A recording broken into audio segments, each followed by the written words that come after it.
Dr. Polychronis here, using the tarot to provide guidance on making big life decisions. Four of Pentacles. Realize that almost all major life decisions have to be made on the basis of incomplete information. It's just unavoidable. And that takes some pressure off you. The Hierophant.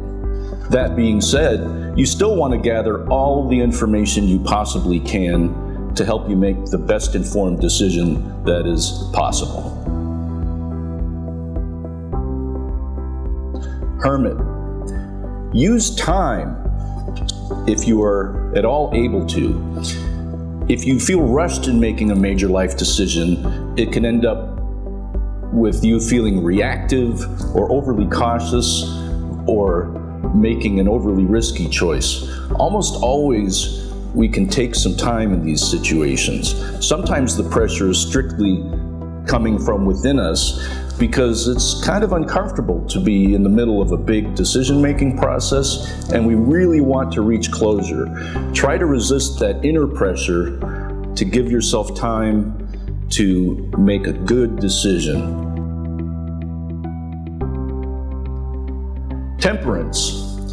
Temperance means moderation, that's one of its meanings, but also temperance talks about making something stronger by combining ingredients with a result that's stronger than the two ingredients individually, such as tempered steel. Steel that isn't tempered is brittle, so it seems strong, but it can break easily, whereas tempered steel is flexible. So that's a good thing to keep in mind, that there's strength and flexibility. So try to keep an open mind and look at all the options as you go through this decision-making process.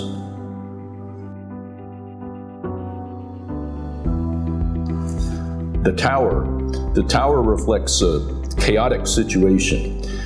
One of the things you need to try to avoid is making more than one major life decision at the same time. That can really confuse things. Sometimes big life decisions do come in clusters though. Then you have to prioritize these decisions to figure out which one should come first.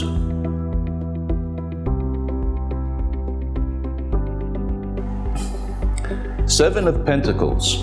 Prioritizing major decisions when you have to, such as if you're looking at relocating for a job, the first decision might be, would you want to live in that part of the country? And that answers the second decision.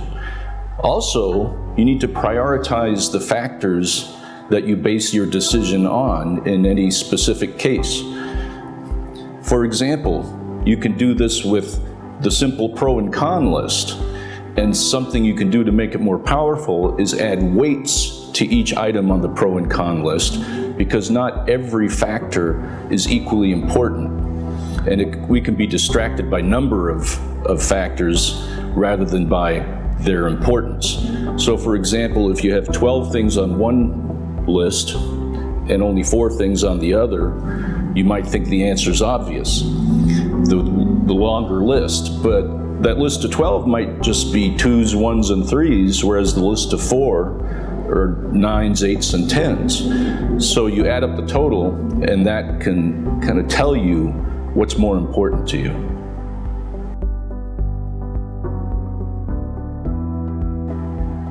The Empress.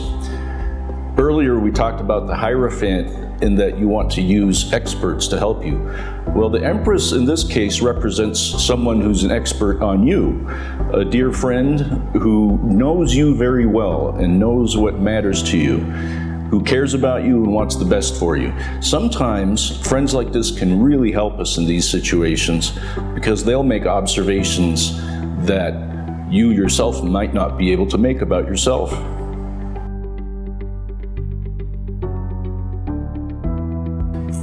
Six of Wands.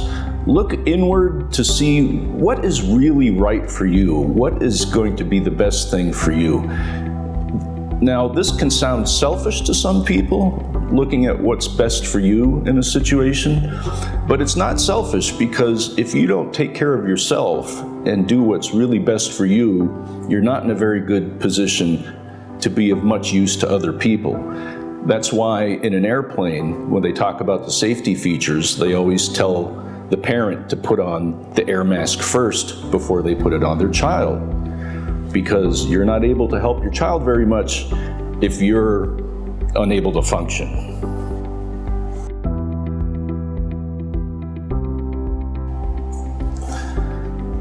Two of Swords. The figure in the Two of Swords is blindfolded. This says to me that you need to be kind to yourself in these situations, because it's hard to make a decision when you don't have all the information, and it's easy to blame oneself if you feel like things don't turn out exactly the way you had planned. But that's the nature of these big decisions and big life changes. So you need to be gentle with yourself.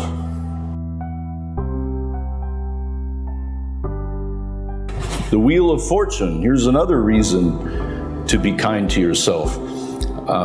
Forces outside our control always play a big hand in any life situation.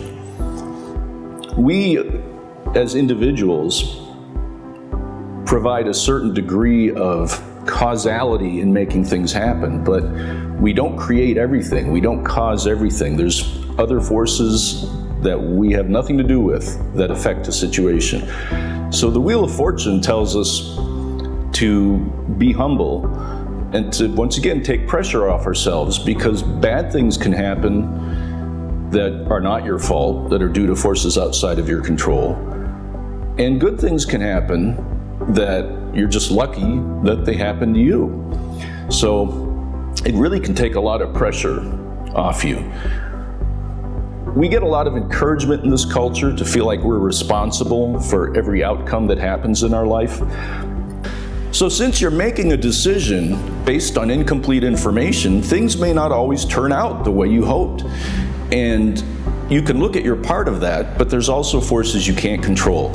It's easy to want to blame oneself, because then that's a way of saying, I always had control and I could have handled that differently. Because it's scarier in some ways to acknowledge, well, things can happen that I have no control over, that I don't like.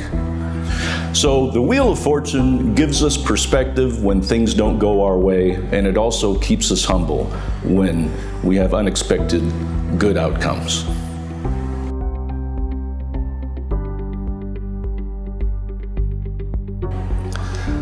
The Fool. In the Tarot, the Fool is depicted as the beginning of the journey in the major arcana. Actually, centuries ago, the Fool was considered the end point, because the Fool is shaken free of conformity and conventionality and knows what's really right for him or herself. So that's something to emulate. Try to focus on what's right for you. Other people may think that it's foolish, the risks you're taking or what you're doing, and they may not understand entirely. But that is the best way to do what's right for you, to focus on that, not on pleasing other people or doing what other people think you ought to be doing. Thank you for watching, and good fortune to you in making your decision.